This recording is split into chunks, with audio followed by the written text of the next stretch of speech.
We're learning, we're just getting some new information coming into the Situation Room about a letter that Sergeant Crowley might be bringing to this beer chat they're having right now over in the Rose Garden at the White House. We're going to tell you who wrote it, what it says. Stand by. He's waving at us.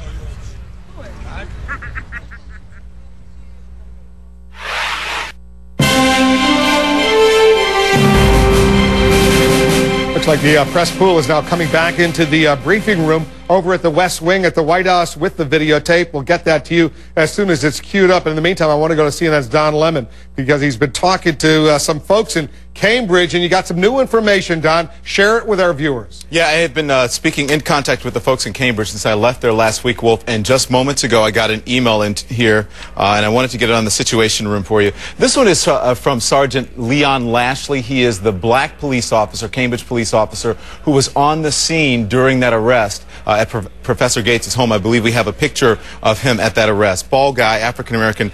He sent me a letter, just an email saying he sent a letter to with Jimmy Crowley, Sergeant Jimmy Crowley, to the White House, and he asked him to read it. He said, "Dear Jim, would you be so kind as to mention the following to Mr. Gates and President during your meeting with them?" He says, "One of the major problems stemming from the events of July 16 is that I," and then I think he left the word out, "am now known as the Black Sergeant, have had my image plastered all over the internet, television, and newspapers. Subsequently, I have also become known, at least to some, as an Uncle Tom," and that's a quote from him.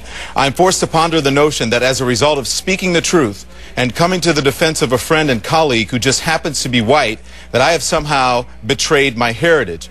Please convey my concerns to the President that Mr. Gates' actions may have caused grave and potentially irreparable harm to the struggle for racial harmony in this country and perhaps throughout the world.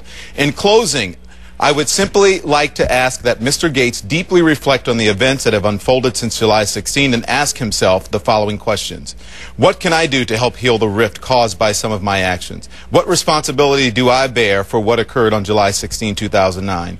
Is there anything I can do to mitigate the damage done to the reputations of two respected police officers? Thank you in advance, your friend, Leon K. Lashley." Leon K. Lashley is a 26-year veteran of the Cambridge Police Department, Wolf, and we have the words that he believed caused this controversy when he spoke out and when he stood up for his friend. I spoke to them right after that press conference they held on Friday when they asked for an apology from the President. We'll play that for you later, but that's coming from the black police sergeant who is on the scene and supporting Sergeant Crowley, Wolf. Yeah, it's obvious that he's very passionate about this, and you had a chance to break that story when you were up in Cambridge. The feelings are still intense, as much as the White House would like this to all blow over and everybody starts singing Kumbaya. It's not necessarily happening, at least not yet, is it, Don? No, it's not, and I think that for the most part, the people in the White House and people around the country believe that this part of the story is the President's own making, because the police in Cambridge dropped the case, they believe, so that they could move this along